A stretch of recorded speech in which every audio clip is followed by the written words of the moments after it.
Good morning, everyone. Welcome to our Tech Talk on Alexa Widgets, live from Seattle, Amazon headquarters. I'm Manisha Talwar, Senior Product Marketing Manager in the Alexa Developer Marketing team.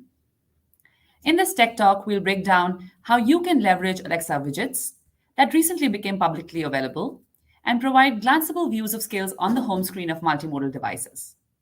This feature helps developers boost skill discoverability and highlight your best and most up-to-date content. And without further ado, it is my pleasure to introduce the two seasoned Amazonians as speakers today, both senior solution architects Karthik and Kay from the Alexa Multimodal Initiatives team. They will outline for you how to build widgets and answer live questions from viewers. We're going to get started here shortly, but first a few housekeeping items. If you're joining us through the On24 console, please be sure to check out all the engagement widgets on the screen. You'll see the attendee chat, and my colleagues are on the back end ready to respond to your questions and feedback. For everyone joining us live through our social channels, welcome. We are monitoring the chats, so please do feel free to ask any questions you have. There's also an option to send us some emoticons, which we love to see at the bottom of the screen. And we have a survey, which we would very much appreciate your response to. And finally, be sure to join our Slack channel. There's a link to do so at the bottom of the screen. With that, I'll hand it off to our speakers today. Karthik, over to you. Hey, thanks, Manisha. Hey, good morning, everyone. And super excited to talk to you, everyone, about how we can help you build widgets today. My name is Karthik Ragubathy. I'm a solutions architect with the Alexa presentation language team. And I help developers like you build really great multimodal experiences. And along with me is Kai. Kai, do you want to give a quick short intro? Yeah, absolutely. Hey, my name is Kai. I'm a solutions architect at Amazon, also focused on Alexa presentation language. And I'm here with Karthik to talk about widgets. Happy to meet you all. All right, so let's dive deep into it. So today, I'm just going to switch screens here. Okay, perfect. So this is what we are going to be covering today. In this tech talk, we will be going to a basic introduction to widgets, what are widgets, and we'll do a bit of a widget high-level architecture where we will deep dive into how the entire architecture for your widgets work and how they tie with skills as well. And then we will have a short Q&A session to answer your questions that might have come through when we are discussing these architectures. And after that, we have some sample code that we want to walk through. So we will go through this code base and also have another question and answers right after that to just see if you had any questions about this code walkthrough. And then finally, we'll just wrap up with a few developer resources that you can look into after this widget tech talk ends. Now, if your question is not answered in this tech talk, like Manisha said, you can definitely join our Slack channel. Kai and I are pretty active in there, and we try to answer as many questions as possible. And also, we are doing office hours on May 23rd, 9 a.m. Pacific time on our Twitch channel as well. So do join us there for any widget-related queries. That being said, let's just jump right into the talk today. So let's get started with widgets. So what are widgets basically? An Alexa widget is basically something that displays quick, essential information that is specifically related to your skill. And it can let your users perform some quick actions without leaving the current screen context or asking for updates like how it happens in a skill. And this is how the widgets look like, as you can see on screen. Those are our multimodal devices, Echo Show 15, Echo Show 10, and Echo Show 8. And you can see the widgets showing up there, and you can interact with it. Users can basically interact with your widgets through touch, and your skill then responds to these interactions in a couple of ways, right? It can either update the content which is displayed in the widget. So let's say you are interacting with the widget and something updates in the widget itself. So that is one type of how the widget can respond. And the other type is that it can directly launch your skill as well, or even a specific experience within your skill. For example, a widget for a plant water tracker. Let's say you have a widget for plant water tracker, and that's the code that we will review later in this example today, in this talk today. Specifically, this plant tracker widget will help you track when you last watered the plant, right? And what it might look like is when it's an inline interaction, which means there's just a content that's getting updated within the widget. There could be a button on the widget that helps you track if you have watered the plant today or not. Very simple. But it could also launch a whole skill experience where when you tap on the button, it opens the entire skill and tells you a history of when you last watered the plant, right? Or like maybe the last 5 days of watering the plant. So that is the two type. Either you update the content within the widget or you launch the skill itself. And that's how a widget can work properly here. Now, before we move on to the next slide, just wanted to give you a heads up that today many Alexa devices like Echo Show 10, Echo Show 15. I believe it's the second and third generation of Echo Show 10 devices that support widgets. On the Echo Show 8, the first and second generation of Echo Show 8 support widgets. Widgets are currently not available on Echo Show 5, the first generation of Echo Show 10, and Echo Spot. That being said, let's jump into how customers would interact with these widgets. So the way this works is most users, when they have a multimodal device, they would want to pull from the right to reveal something called as the favorite widget panel. I believe in the Echo Show 15, it's almost pinned to the device as well, and you can just swipe up to kind of reveal that. So this is where users will see the installed widgets, the favorite widgets panel. On this screen is also a button that takes users to the widget gallery. Now, the widget gallery is where you see a list of new widgets where users can browse through the widgets, like you can see in the first image here. You can browse through the widgets, click on the thumbnail, and then you are taken to the detail page. Usually there's a plus button at the top as well. You can tap on it to install the widget, or you can click on the you can tap on the add widget button to install the widget. And from here, like I said, they can tap on the add widget. They go to the FWP. So the favorite widget panel now has that widget. Later on this talk, we will also talk about how you can set the widget's thumbnail and metadata. But it goes without saying that compelling thumbnails and good copy are a great way to inform your users about the widget's features so that they can press the add button. So that being said, let's jump into some of the experiences that currently exist today. And like I spoke earlier, widgets can serve their purpose through different experiences. They can choose to launch skills or display information, or sometimes even do a mix of both. In the time that we've launched widgets in private beta, we've seen some great widget experiences being built by the developer community. I featured a couple of them here, but there are few more. I would encourage you go and test out the gallery, the widget gallery on your multimodal devices, and check out some of these cool widgets. One of the widgets that I really love is Pixel Artist. And shout out to Mark Tucker, Alexa Champion, who built this one. It's a widget that lets you paint your artwork and all within a canvas. And this is like that type of experience where everything is in line. It doesn't launch a skill. The content just updates within the widget itself. And sometimes I'll just love to make some silly artworks and let them be pinned to my favorite widget panel. Me and my daughter, we just love this widget. Then there's a big sky widget, which shows you the weather. And you can see at a short glance that the widget has the temperature and what it's looking like and what the high today and what the low today looks like.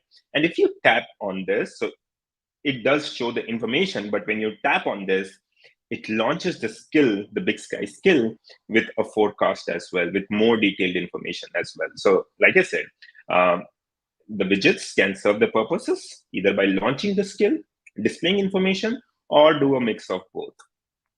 So these are a couple of widgets that we've seen the developer community build. There are a few more. You can definitely go into the gallery and check them out. Apart from this, there are a few widgets that are built by Amazon as well. For example, widgets like sticky notes that let you write sticky notes, right?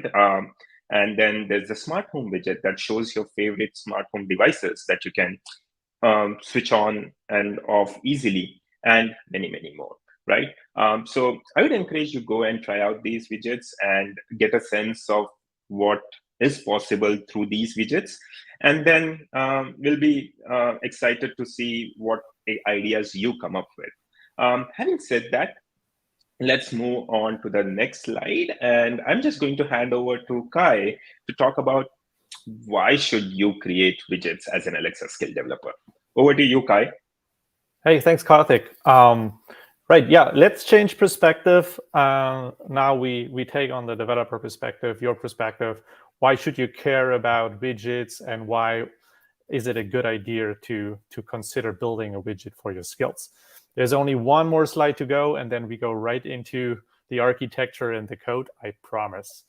So the first benefit for you as a developer, a widget can serve as a great tool for increasing the visibility and capturing the attention of Alexa users of your skill. As of now, much less than 100 widgets are live in the gallery. This presents an opportunity for your skill to stand out in a less crowded space and draw more users to them. So that brings me to the next major benefit, enhancing user engagement. With a widget on the user's device home screen, you can boost interaction and engagement with your skill users on a more frequent basis. So what does it mean? Widgets serve as a convenient and accessible gateway to your skill, as Karthik already described, allowing users to initiate interaction directly from their home screens.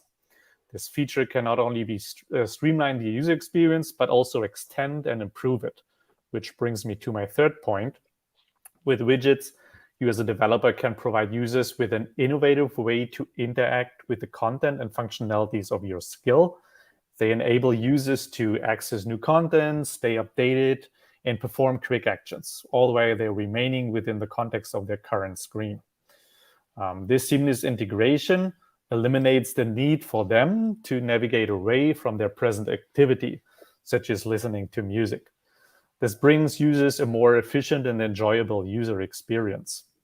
Also, by simplifying interactions and reducing barriers to engagement, widgets help users to get the most out of your skill in a convenient and user-friendly manner.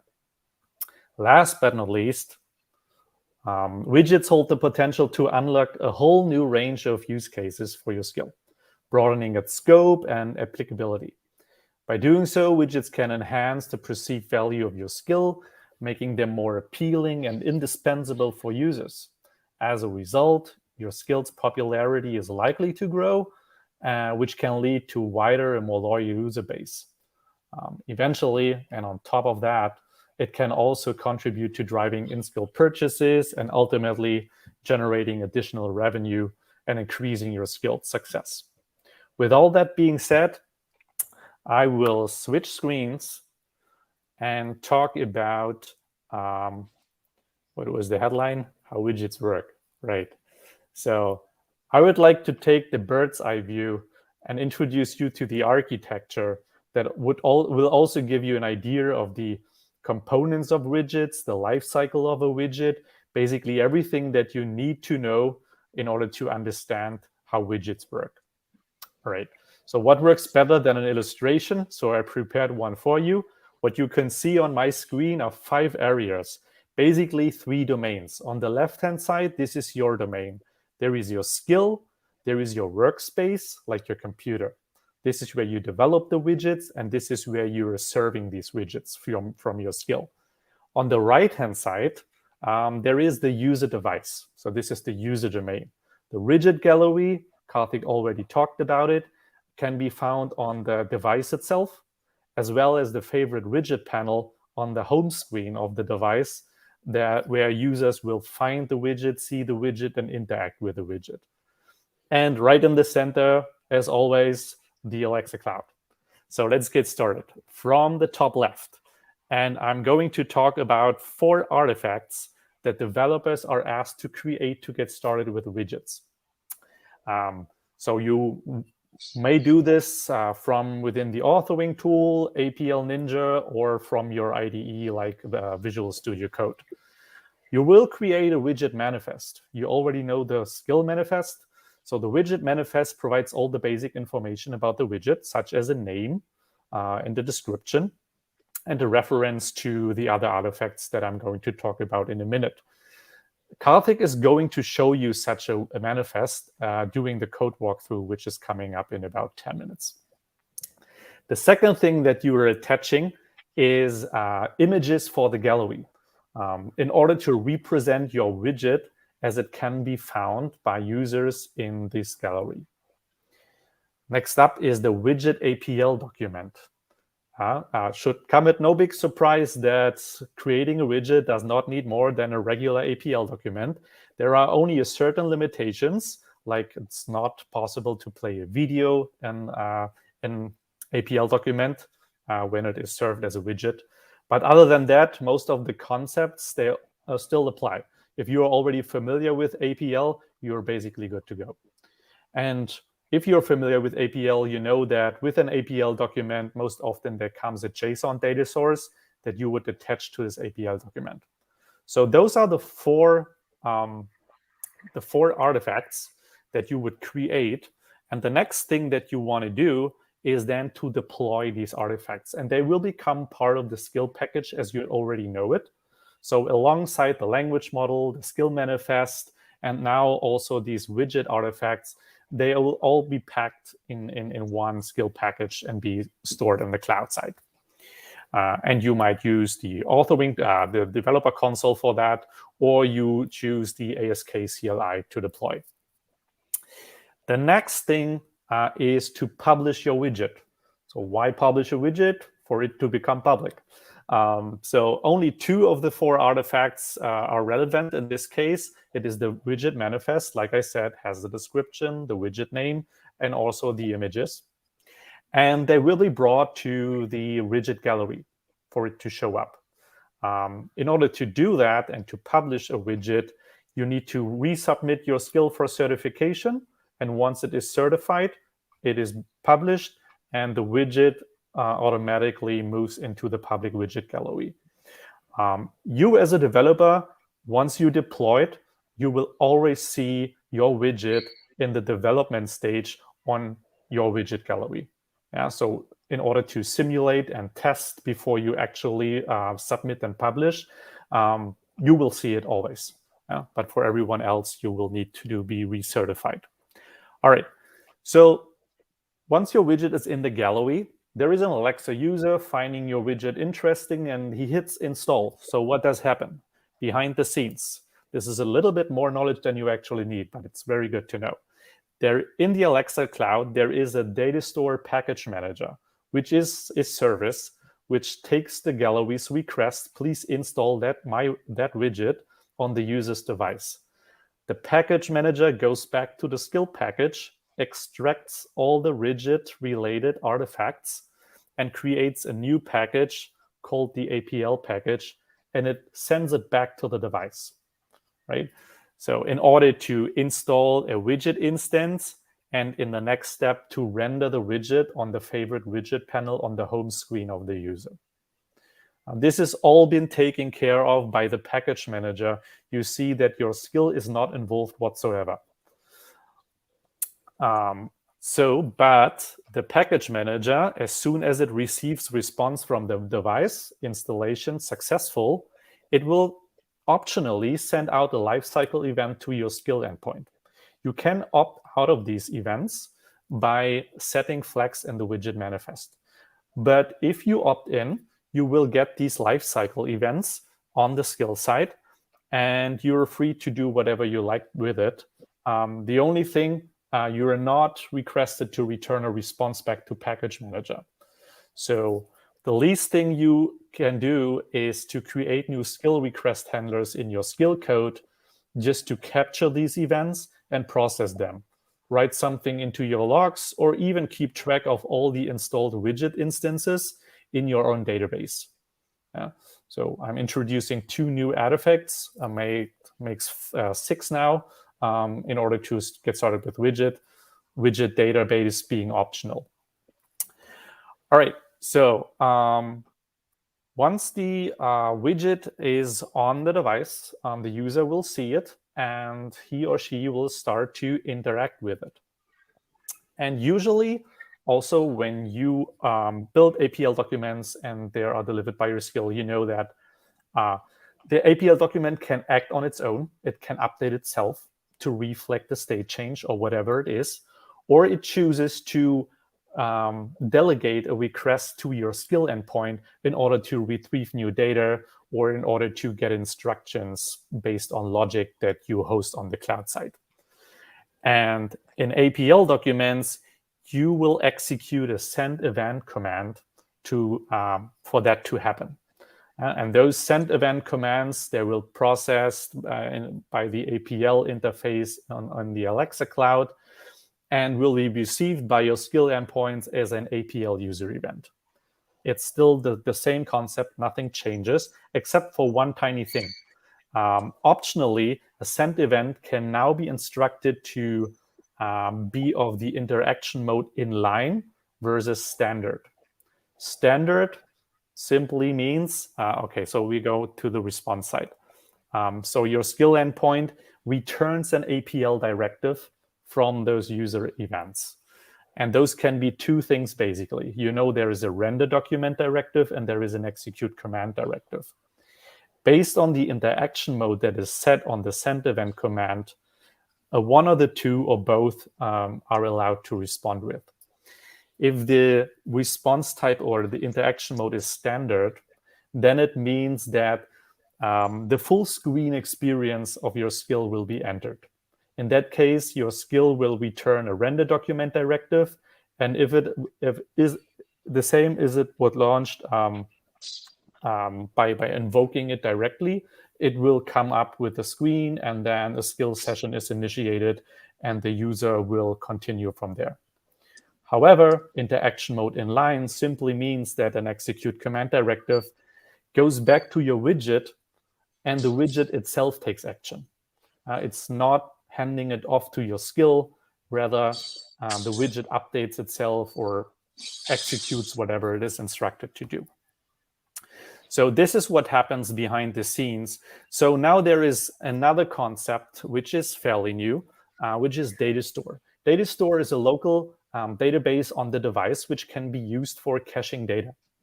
And why would you want to do that? Well, the first thing is, for now, a widget always needs to proactively go to your skill in order to receive new data. Yeah, but a widget might not be aware that there is new data. So it's rather inefficient to ping that skill and continuously asking for new data. So there should be a way to proactively push data updates from your skill domain. And this is where data store comes in handy.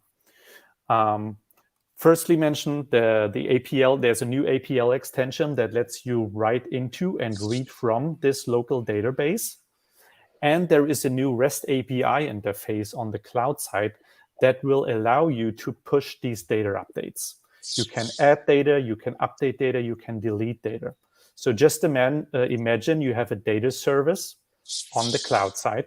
Let's say you have a stock ticker widget, and only the skill domain knows when the stock price changes.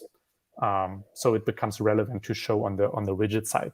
So you might have a cron job running in the cloud, and then whenever it is the right time, it writes against the REST API, and this distributes the data update to the local data store on the user device. You can target specific devices of a user. You can target a specific device, not all of that user, or you can even think of broadcasting updates to all devices. And now you will understand why it might be valuable to keep track of installed widget instances by handling these lifecycle events. I know there is a lot of new terminology. The most complexity, I would say, comes with data store, but at this point, this is entirely optional. So you're basically good to go with a basic APL and those new artifacts that I just introduced. This concludes my section. I'm wondering, Karthik, if there are already questions that I can address. Yep, there are a few questions that's come in, but before that, a couple of call outs that I just wanted to make is so Mark's left a note mentioning. I think Mark Tucker has built a lot of widgets. One of the widgets, the Magic Ball widget, has been installed close to 30,000 times since November 2022. And also shout out to Tapster wanting to try widget made by a third-party developer. Recommend the cookpad recipe of the day. Again, a great widget, and do check out those widgets as well. We do have a few questions, and Kaya, I'm just going to read it out. One question, and this is from On24, so I don't know who's asked this. It says anonymous, but the question says, will all published widgets appear in everyone's widget gallery, or is this managed by Amazon? No, they will show up. Currently, there is no filter mechanism. So yeah, all the widgets that are published and certified, they will show up for everyone. Yeah, and I just wanted to add that for a given locale, so the locale that you support in your widget, that will appear in that locale's gallery. Yeah. There's another question, which is, if your skill is private, can widgets be deployed without recertification? A private skill? Yeah. I believe what they're referring to, maybe it might be a skill in development. I guess that's what the term is. But the fact is, to get a widget, you would have to submit for certification, right? Yes. Yeah. If this is the understanding of private skill, yeah, as long as the skill is in development and it is not certified or submitted for certification, it won't show up for anyone else then. Whoever has access to the skill and development. Right. Okay. Yeah. Then there's one question, and this is more of a creative question, which is, how best can you use these widgets for complementing to an app? I'm not entirely sure what app means in this case. Are they referring to the mobile app? And but I don't have further details on that, but that was the question. How best can these widgets be used as a complement to an app? Yeah. Let's assume it's a mobile app. So the best way currently is to leverage data store to realize data synchronization. So most likely to complement an external experience, you are moving around data or data commands or whatever it is. So data store might be the right way to do. Their data updates, once pushed through the REST API, they show up almost instantly. So there is a pretty little delay. So this might be the best way to do it. And if data updates or commands are initiated from the widget side and are targeted at the complementary app, this is when you go out with a send event, and then you reach your skill endpoint, and from there, whatever web service or whatnot, whatever is connected to that app. Got it. Yeah. One last question before we move on to the code walkthrough. I guess there was this question about, again, anonymous from On24. Are widgets completely silent, or can they issue voice responses? No, widgets are silent, so they cannot speak. I already talked about some limitations, like you cannot play back a video. The same goes for the speak item and speak list command, which won't execute inside a widget. Yeah. And okay, so I think with those, let's jump right into the code walkthrough. We've got a few minutes here, so let's make use of the time. Before we go into this code walkthrough, so this widget, I will be sharing the GitHub code sample as well.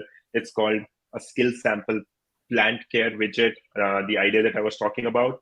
And I'm just going to ask my team to play the video of how this widget works on a device. So let's just quickly look at the video.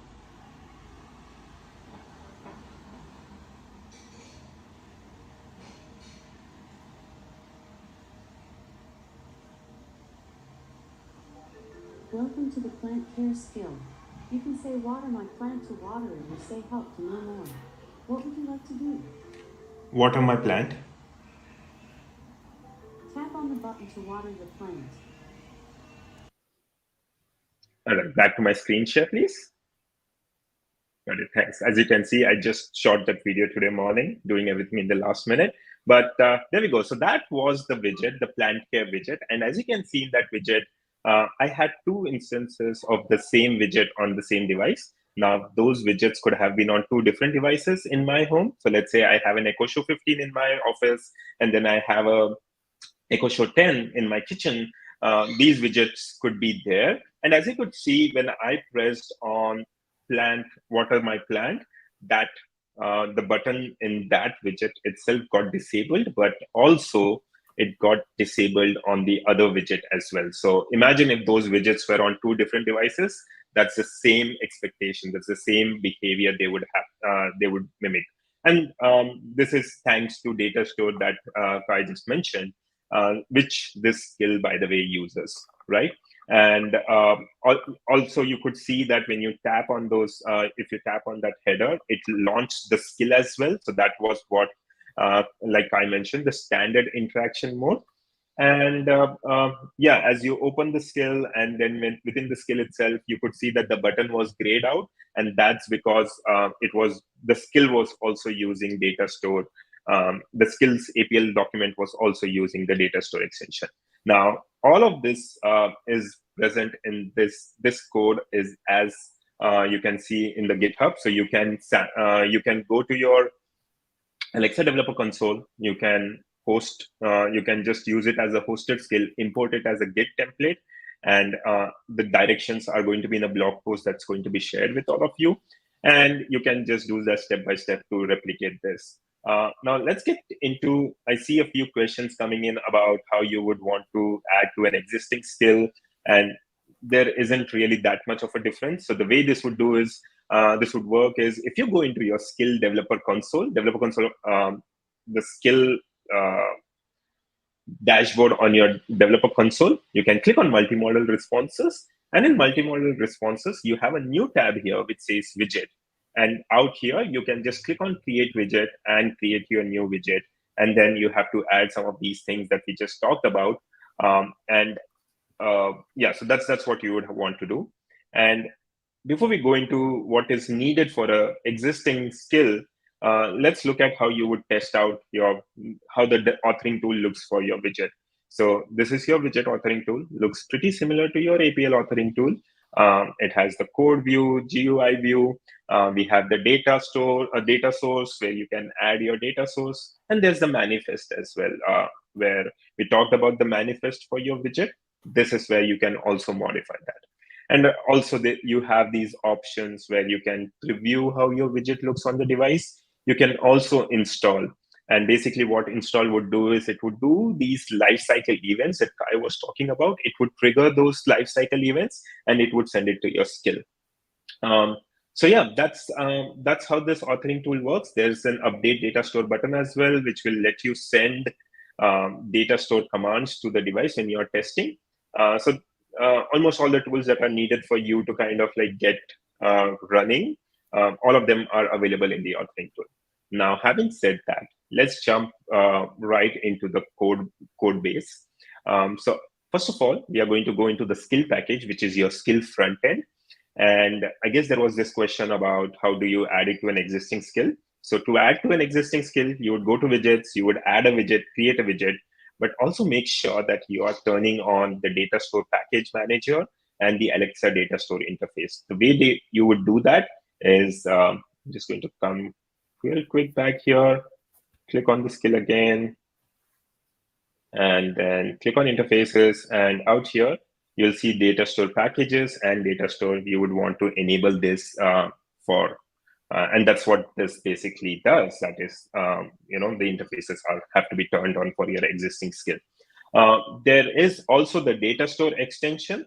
Now, this is optional. This is not needed, but it doesn't hurt to keep this here. So these are the changes specifically to your skill manifest, right? That is what is happening in here.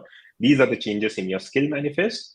Let's just jump into the data store packages folder. This is the folder that is different from what you would typically see in a skill-based scenario.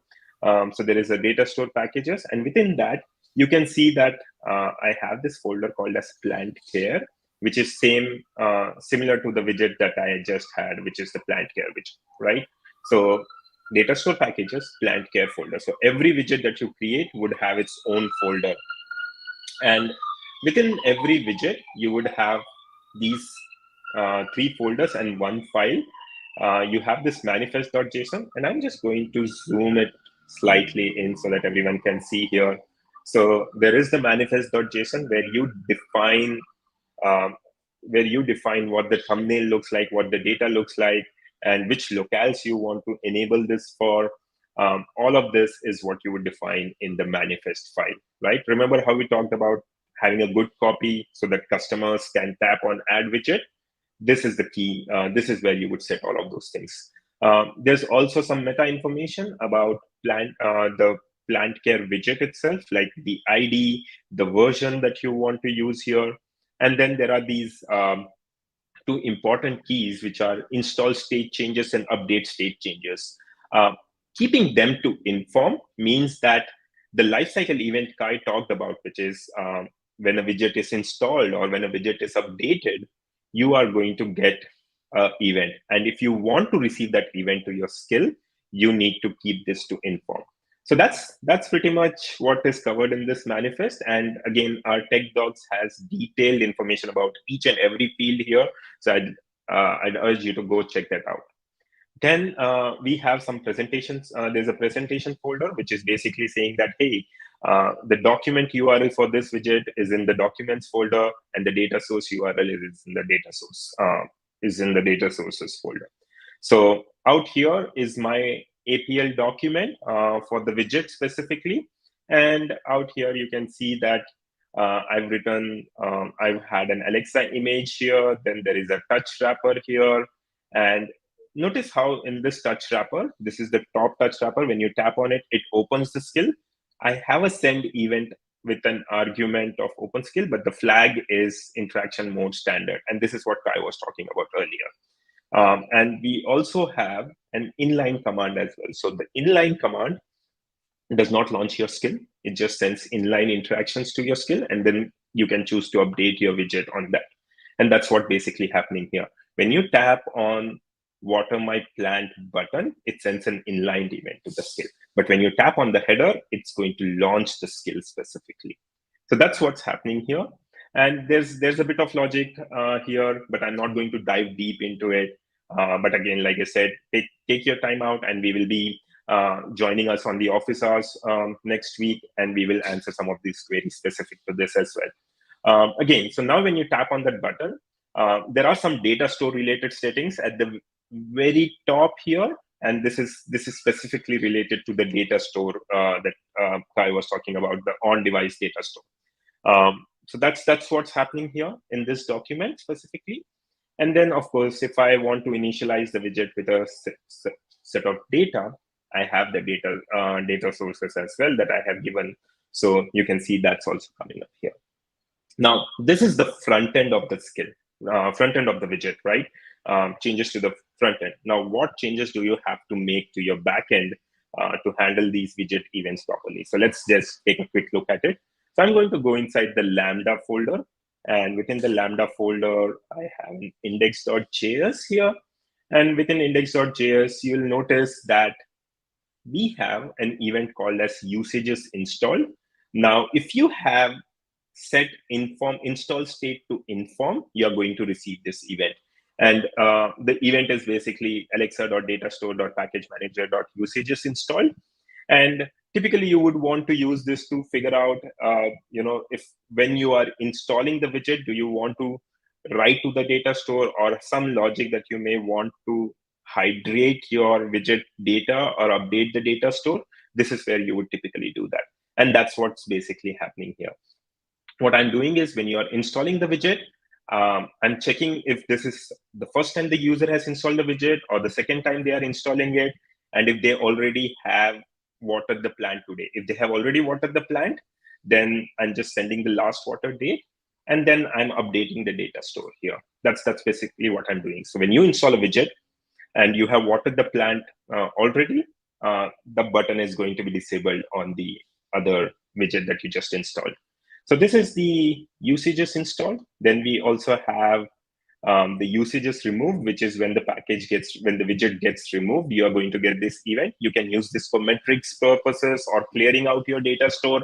If you want to do that, that's what typically this event is good for. And then there's the update widget request handler as well, which is package manager.update request. Again, you have to set update state to inform for you to receive this. So keep in mind that is an important thing. And again, you can use this for metrics purposes or any updates that you want to drive. And if there was an error when installing the widget, you can use this data store package manager installation error to figure out what error happened, and if you want to kind of fall back on a previous experience or stuff like that. So that's what you can do here. And here are some API calls here for updating the data store and getting the access token, both of which are available in this code base. And you can notice here that we have something called as the APL event handler. So remember when you were pressing on those buttons, the button was sending inline event or a standard interaction mode. All of that is handled within this switch use case that you see here. And as you can see, in open skill, we've just said that, hey, launch the skill. If someone taps on the button, someone taps on the header, open the skill. And that's what this is basically doing. And if this event comes in through the button, which is an inline event, what I want you to do is update the data store again so that it just sends a data store command to all the widgets saying that the plant has been watered today, don't water it, right? So that's what the logic that we have here. Again, all of this is in our widgets documentation. And one last thing that I would want to just talk about is that in the plant care intent handler, I'm sending an APL document here. And as you can see, the APL document is also using, so the APL document for the skill itself is in the documents folder. And out here, you will see plantcare.json, which also uses the data store extension and is using the same object that was in the widget as well. So because of that, the data store can persist between the widget as well as the skills APL document. So pretty useful when you have a button, you tap on it, and then when someone is interacting with your skill, they get to know the status visually as well. So that's one way you can use data store. With that, I believe I've covered most of the points, and I know we are slightly about time. So Kai, did I miss anything, or did we have any questions that we want to jump into? No, that was great. Thank you. Yeah, indeed, we are running a little bit out of time. There's already a discussion going on about best practices, and we are actually planning to put something out, but we just wanted to give it a little bit more time, settling in, observing how developers are starting to use it, and before we conclude about what are best practices. But definitely, we will have the office hours next week. To keep talking about also things like data store. One of the questions was, can you please explain it again? I'd be happy to do that, but not today. But maybe next week in a more informal setting, we can keep chatting about data store and some of its use cases.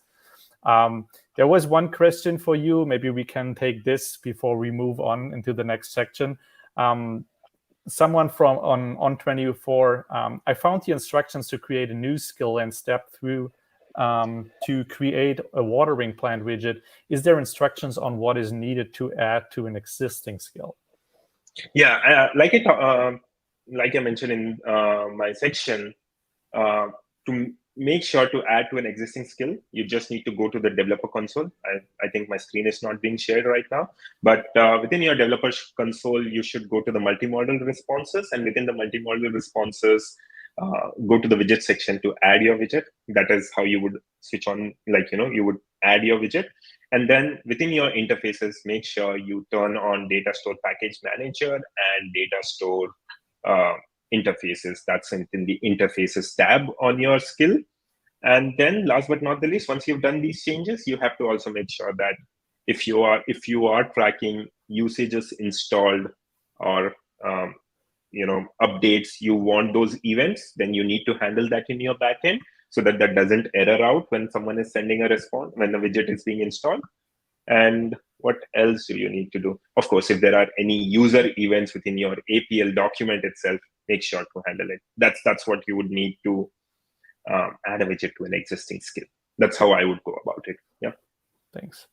Can I quickly get back the screen so I can talk about developer resources just for a minute?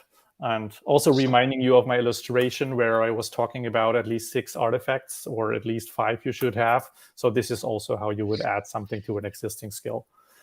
In order to get started and dive deeper into some of the things that we talked about today, please navigate to Alexa Design/widgets. Alexa.design/widgets.